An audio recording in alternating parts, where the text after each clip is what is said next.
प्यारे बच्चों, अपने इंटरफेरेंस के जर्नी में हम लोगों ने लास्ट लेक्चर में पढ़ा था interference in wedge shaped film due to reflected light, जिसको कि हम लोगों ने न्यूटन्स रिंग्स के लिए पढ़ा था। आज हम लोग उसी में जो अगला क्वेश्चन बनता है, इसमें 2 क्वेश्चन बनता है कि एक तो इंटरफेरेंस इन वेज-शेड फिल्म के लिए मैक्सिमा और मिनिमा का कंडीशन निकालने को आता है, जो हमने अपने प्रीवियस लेक्चर में पढ़ा। एक आता है find the expression for fringe width. तो हमारा आज का टॉपिक है expression for fringe width in wedge shaped film. ठीक है, वेज-शेड फिल्म क्या है? आपको पता है कि कोई भी थिन फिल्म जो हॉरिजॉन्टल प्लेन और इंक्लाइंड प्लेन के बीच में इनक्लोज होगा, वो थिन फिल्म क्या कहलाती है? Veg-shade film. अब फ्रिंज क्या है? तो इंटरफेरेंस जब होता है, जब दो सेम पैटर्न की लाइट वेव्स जिनके एम्पलीट्यूड सेम या नियरली सेम है, फेज, फ्रीक्वेंसी, टाइम पीरियड सब सेम होते हैं, सुपर इम्पोज करते हैं, तो कहीं दोनों सेम फेज मिलेंगे, कहीं अपोजिट फेज मिलेंगे, फिर कहीं सेम फेज में, फिर कहीं अपोजिट फेज मिलते हैं। तो जहाँ जहाँ सेम फेज मिलेंगे वहाँ वहाँ क्या मिलता है? ब्राइट। जहाँ अपोजिट फेज वहाँ क्या होता है? डार्क। तो ब्राइट डार्क ब्राइट डार्क का एक पैटर्न मिलता है, इसे बोलते हैं फ्रिंज। तो दो ब्राइट के बीच में एक डार्क होता है, ये ब्राइट है, ये डार्क है, ये ब्राइट है, फिर डार्क है, फिर ब्राइट है। तो दो सक्सेसिव ब्राइट के बीच में एक डार्क और दो सक्सेसिव डार्क के बीच में एक ब्राइट। तो दो सक्सेसिव ब्राइट या दो सक्सेसिव डार्क फ्रिंज के बीच का जो डिस्टेंस होता है वही क्या कहलाएगा? Fringe width. दो सक्सेसिव डार्क के बीच का एक ब्राइट मिलेगा तो ब्राइट फ्रिंज का विड्थ हो गया। दो क्रमागत ब्राइट के बीच में क्या मिलेगा? एक डार्क मिलेगा, तो ये डार्क फ्रिंज का विड्थ हो गया। तो हम कह सकते हैं the separation between two successive bright और dark fringe is known as fringe width. The separation between two successive क्रमागत ब्राइट और डार्क, चाहे दो डार्क होंगे, दो डार्क के बीच में एक ब्राइट और दो ब्राइट के बीच में डार्क, ब्राइट और dark fringes is known as fringe width. ये क्या कहलाता है? Fringe width. और ये क्या होगा? इट इज गिवन बाय, इसका फार्मूला क्या है फ्रिंज विड्थ का? इसको बीटा से दिखाते हैं, beta is xn plus 1 minus xn। भाई यहाँ से फ्रिंज बन रहा है, ये 0 1 2 3 4 है ना, ऐसे nth। तो पहले का मान लो डिस्टेंस x1 है, दूसरे का x2 है यहाँ सेंटर से, तीसरे का क्या है? x3 है, x3 है, nth का क्या हो गया? xn। और ऐसे एक फ्रिंज यहाँ अगली आएगी n प्लस 1, तो उसका डिस्टेंस क्या हो गया? xn plus 1। इसी xn प्लस 1 से xn जब माइनस करेंगे तो क्या होगा? एक फ्रिंज का हमको विड्थ मिल जाएगा। या ऐसा भी कर सकते हैं कि xn से xn माइनस 1 को माइनस कर लें, क्योंकि जैसे n और n प्लस 1 क्रमागत हैं, सक्सेसिव हैं, वैसे xn माइनस 1 और xn भी क्या है? सक्सेसिव फ्रिंजेज हैं। ओके, तो अब इसको निकालना हमको। तो हमारे पास दो फ्रिंजेज हैं, bright and dark fringe. Okay, तो ब्राइट के लिए कंडीशन फॉर मैक्सिमा, डार्क के लिए कंडीशन फॉर मिनिमा। डार्क वाला इक्वेशन आसान है तो वही लेके हम चल रहे हैं। Condition for minima in wedge shaped film is, ठीक है, ब्राइट का भी लेंगे तब भी निकलेगा, लेकिन डार्क में थोड़ा सा कैलकुलेशन इजी, इसलिए हम उसको एक्सेप्ट कर रहे हैं। तो the condition for minima, minima मतलब dark fringe, the condition for minima in wedge shaped film, और कौन सी light? Due to reflected light. हम लोग रिफ्लेक्टेड लाइट पढ़ रहे हैं, ये भी ध्यान देने वाली बात है। Due to reflected light is, क्या है condition? 2 mu T cos r plus theta equal to N lambda. कैसे आया? ये लास्ट लेक्चर में मैंने आपको बताया था, 2 mu T cos r plus theta equal to N lambda. Okay, तो न्यूटन्स रिंग्स में जो लाइट का इंसिडेंस है वो बेसिकली नॉर्मल होता है, और नॉर्मल के लिए यहाँ भी हम निकालेंगे जब इंसिडेंस नॉर्मल होगा। नॉर्मल इंसिडेंस क्या है बताया जा चुका है कि कोई सरफेस है उस पर नॉर्मल है। लाइट का इंसिडेंस इसी नॉर्मल से दिखाते हैं, इसी नॉर्मल से ही एंगल बनता है। ये एंगल आई है, इधर एंगल क्या होता है? आर होता है। ठीक है, नॉर्मल इंसिडेंस क्या है? जब लाइट नॉर्मल पे ही पड़े, जब नॉर्मल पे ही लाइट पड़े तो वो क्या कहलाएगा? Normal incidence. ठीक है, और जब नॉर्मल इंसिडेंस होता है तो यहाँ आई क्या होगा? जीरो, क्योंकि यही से एंगल बनता है आई, और जब लाइट यहीं से पड़ेगी तो ये आई हट जाएगा, आई इक्वल टू जीरो, और आर भी क्या हो जाएगा? जीरो। तो नॉर्मल इंसिडेंस के लिए हम निकाल लें, और नॉर्मल इंसिडेंस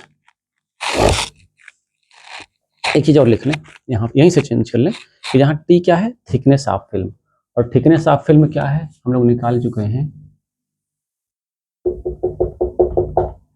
कि मान लो यहाँ पर पोजीशन एक्स पर टी है, ये एंगल थीटा है, एंगल ऑफ फेज, तो टी क्या है? X tan theta, where thickness of film, where T is thickness of film at position X. X position पर थिकनेस टी है, देन टी क्या होगा? X tan theta. क्यों X tan theta होगा? अगर हम इसको मिलाएंगे तो एक राइट एंगल ट्रायंगल बनेगा, समकोण त्रिभुज। तो यहां से अगर लेंगे हम तो टैन थीटा क्या होगा? ये हो गया लंब परपेंडिकुलर, ये क्या है? Base, it is T by x. और अगर टैन थीटा क्या है? टी बाई एक्स, तो टी क्या होगा? एक्स टैन थीटा, है ना? टी क्या हो जाएगा? एक्स आके इधर मल्टीप्लाई होगा, it will B x tan theta. अब केस अप्लाई करते हैं फॉर नॉर्मल इंसिडेंस, और नॉर्मल इंसिडेंस। नॉर्मल इंसिडेंस क्या है? कि लाइट का इंसिडेंस नॉर्मल के थ्रू होता है, तो आई भी जीरो होता है और आर भी जीरो होता है। I equal to zero and R equal to zero, दोनों जीरो हैं। Then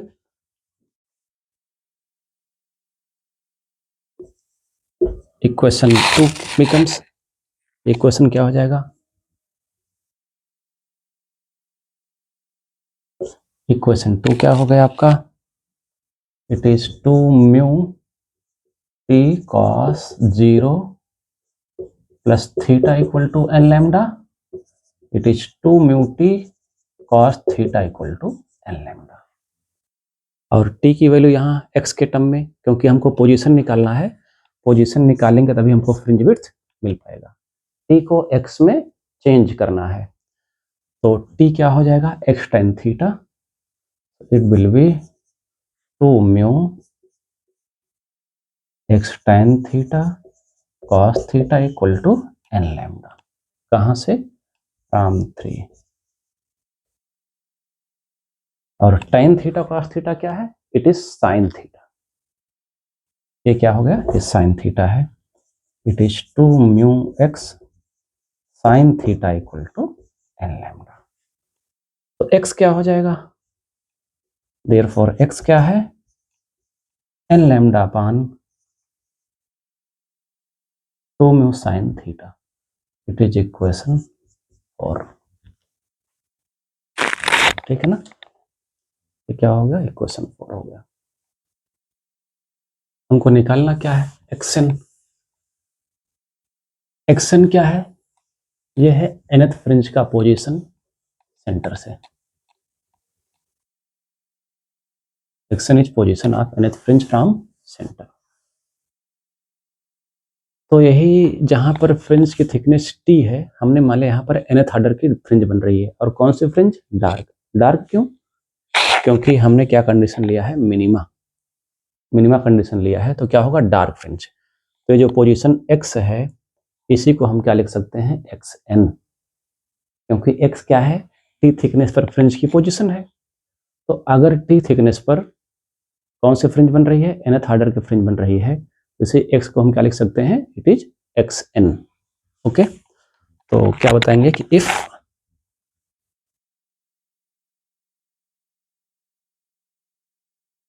at thickness t there is nth order dark fringe, then from for its position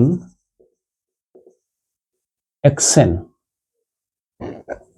its position xn क्या हो जाएगा, बस जहां x वहां क्या लिख दो, xn, n मतलब nth ऑर्डर का पोजीशन है, xn मतलब क्या है, nth फ्रिंज यहां बनेगी, यानी जो हम लिखे थे x पे nth फ्रिंज, अब x ना लिख के क्या लिख रहे हैं, xn है वही चीज, बस नोटेशन बन गया कि xn क्या है, nth फ्रिंज की डिस्टेंस है, nth कौन सी फ्रिंज, nth डार्क फ्रिंज की डिस्टेंस है, कहां से, सेंटर से। तो xn क्या हो गया, यही रहेगा, it is n lambda upon 2 mu sine theta, equation 5।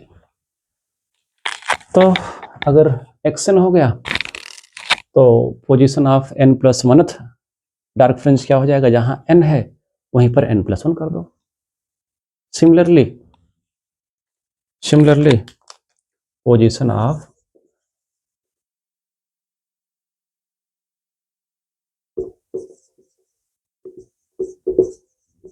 Of n plus वनथ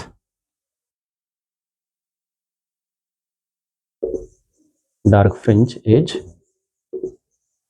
given by, क्या होगा, जहां n है वहीं पर n प्लस 1 कर देंगे बस, और फिर इक्वेशन में पुट कर देंगे वैल्यू इसका, xn का और xn प्लस 1 का।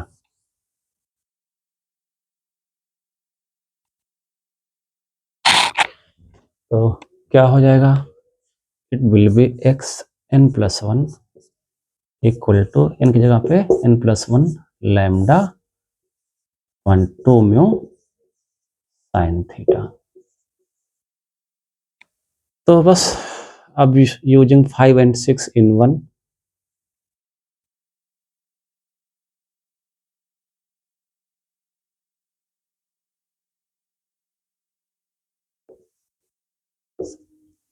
क्या हो जाएगा, ये beta equal to n plus 1 lambda upon 2 mu sine theta minus n lambda upon 2 mu sine theta.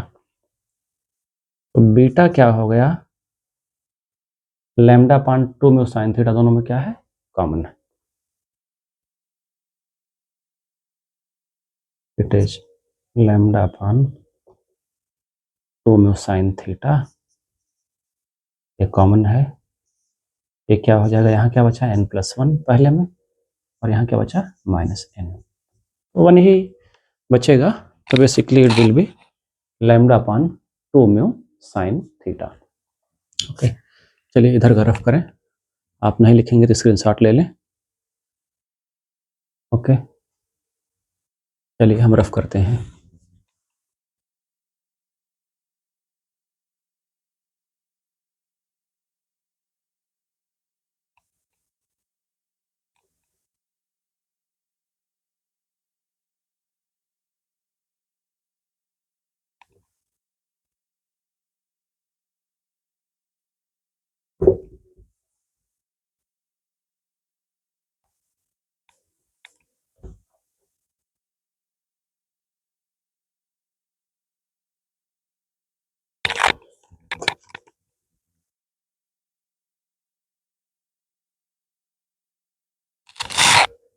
So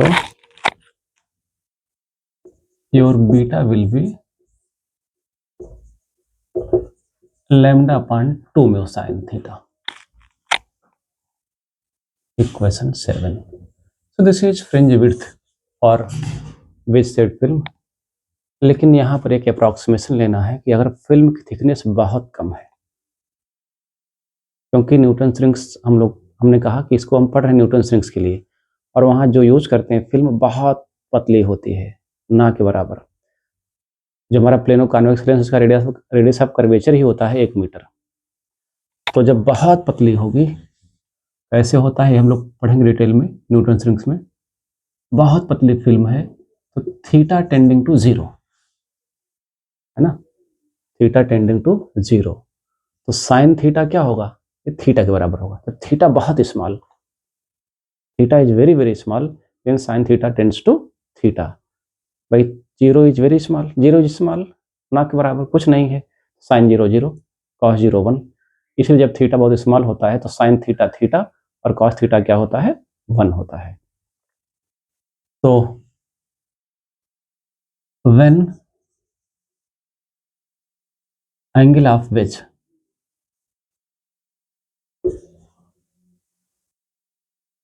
theta is very small, sine theta क्या है, इट टेंड्स टू थीटा। ठीक है, वही चीज साइन 0 0, कॉस 0 1। अगर कॉस थीटा होता तो 1 हो जाता। तो under this condition equation 7 becomes, under this condition equation 7 becomes, क्या हो जाएगा, beta equal to lambda upon 2 mu theta. ठीक है, तो ये है आपका expression for fringe width in wedge shaped film. इस पे बहुत सारे न्यूमेरिकल्स भी आते हैं जो आपको हम न्यूमेरिकल सेशन में बताएंगे। तो अब इसमें बस एक ही टॉपिक बचा हुआ, न्यूटन रिंग्स, इसके बाद वही शुरू होगा। आज की सभा में यही इतना।